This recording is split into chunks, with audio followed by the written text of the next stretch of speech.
So we're up to Misal Sharim, it's still in chapter 11, Nikiyut.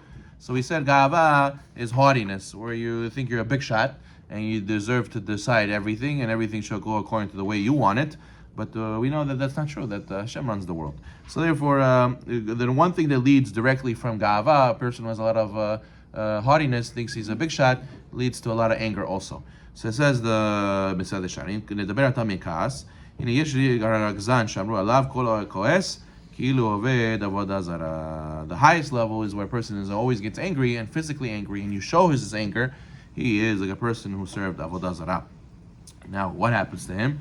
We know that the Rizal says that when you get angry, your soul leaves you and you get an animalistic soul instead, and you lose all the holiness that you gained from all the mitzvot you did until now. And when you get your regular soul back, you have to start over from zero. So therefore, the Rizal says that's why you see people when they get angry, they act like animals. And then you ask them afterwards, why did you do that? I don't know. What got over me? I don't know. I don't know why I did that. I couldn't control it. It's because you had a swap of your soul in that moment. You lost your regular soul. You got an animalistic soul. So that's why a person goes into a rage, and you have to be careful not to get to that point.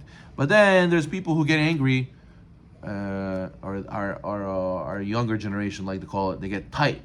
Right? They get tight today, right? And the inside, it's called inside kipitz. Inside they're boiling, meaning okay, they won't yell, they won't scream, they won't punch you, but inside they're like, they have a lot of turmoil inside. They're bubbling. So he says such a person should know that's still kas. The highest level of staying away from kas is you don't even get angry. You just say, okay, that's what Hashem wanted. No problem. I understand. I'm going with the flow. You want like this, you want like that. You know those guys in LA? Whatever, dude, it's all good. Like that. That's the highest level of not getting kas. Right? So the person has to know that it sounds funny, but that's the highest level of not getting to kas. Now, King Solomon says, kas rests, Mishlei, kas rests in the bosom of a fool. Person who's a fool, that's where kas stays. If you're smart, you'll realize, what's the point? What do you gain? What do you get getting all this anger? Your life is not a life. And getting angry doesn't change anything. So what's the point of getting angry? Screaming, yelling, and no one's going to listen to you anyways. So what's the point? What's the meaning of the bosom, Rabbeinu? Bosom means a chest. Yeah, but what it means? It means by his heart. Oh, It means the fool, the anger stays by his heart. That's why it gets hot in you. Yeah. So a person has to know from King David, right? Absalom, one of his enemies, Shimi, they started cursing David, right? Because Shimi, when Megillah was on Absalom's side, he started cursing off David the Melech. What did David the Melech say in that moment? Oh, don't kill him. He who's cursing, it's not him cursing, it's Hashem who's cursing. Hashem told him to curse me. Hashem gave him permission to curse me. Now, in that moment, what Hashem decided? He's going to be the fourth like Yisrael Kavod. In that moment that he didn't get angry, he accepted that those guys were going against him, and he said, don't worry, it's all from Hashem. In that moment, Hashem decided him that he should be fourth like Yisrael Kavod, because the Shekhinah, he didn't have no grudge, he didn't have no ga'ava, he didn't have kas. Shekhinah was there. You still have to pay for it? What? Yeah, you still have Obviously, Shimei Megillah had to pay for that, yeah. He still did a sin. But the fact is, he didn't take it personal, and he didn't try to go against him, and he realized everything's from God. He's a shaliach. That shaliach is going to get hurt. He's going to get punished. But you didn't get upset about it. That shows that you were on a higher level. We learned from Hillel. If to learn from Hillel, the Gemara says in Sechet Shabbat, that Hillel was taking a shower, right? And the two guys made a bet. They said, I bet you I can make Hillel Hazaken upset. He's like, no problem. $2,000 says that you can't get him upset. Yeah, you could. Watch me. I'll be super annoying. He goes, knocks on his door, Erev Shabbat, very difficult time, and he comes out of the shower. He's, Rabbi, I have a question. He says, what's the question? He's, Rabbi, why are the people from this land, they all bald? Why do they have bald heads? He says, you kidding me? This is what you're asking me? Me and you, what would you do? You took me out of the shower, it's Erev Shabbat, you bum, you're no good, low life. What do you, they have nothing better to do than bother me? You know who I am?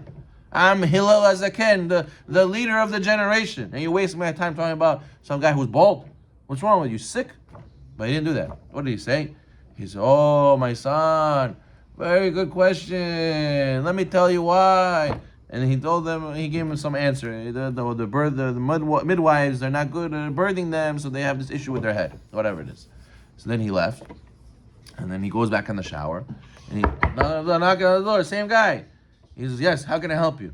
He says, Rabbi, how come the people from this land, their eyes are like this? He says, oh, my son, it's a very good question. He says, because over there's a lot of sand, it's always in their eyes, so their eyes, they close, it became like this. And then he leaves, and he knocks again, third time. Already, he put shampoo already, that's it. He's in the middle of a shower, he comes in the bathrobe, it's inappropriate, it's a little bit, He comes down, he says, Rabbi, I have a question.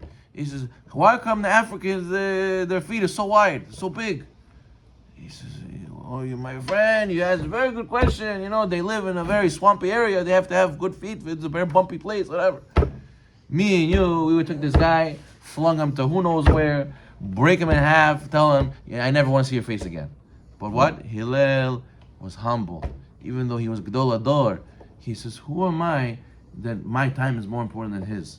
Who am I to say you're not allowed to ask me a question? Who am I? Who am I? And if he was humble enough to say, I have patience for him and I'll listen to him, we should have patience. We think it's New York, it's bada bing, bada boom, gotta go here, go to there. Listen, if you don't make money with me, so you can't talk to me, leave me alone, I gotta go, I have places to be, people to see, things to do. And in the end, what did you just show? You showed you a lot of gava. You know who's the best friends, who's the good guys, who people always want to talk to? They can be big shots, they can be millionaires, but they'll come to you at a party and they'll say, hey, I know you. You're a good guy. How are you doing? How's everything? And schmooze with you and talk to you. And they make you feel like there's no rush. They make you feel like it's okay. I can talk to you. You're my friend. I'm interested in you. Not like always, oh yeah, interesting. Oh, very nice. Okay, I gotta go. I'm sorry. We'll talk later. Like this is gava. It's gava. A guy who says, no, I'm talking to you. You're a good friend. Why not? Even though you're not in the same financial status as me. Maybe I live in Jamaica States and you still live in, wherever you live. It's okay. I'll talk to you. You're still a good friend. Don't worry about it. Everything's good. I have time for you. Why? If Hillel had time, how come we don't have time? Baruch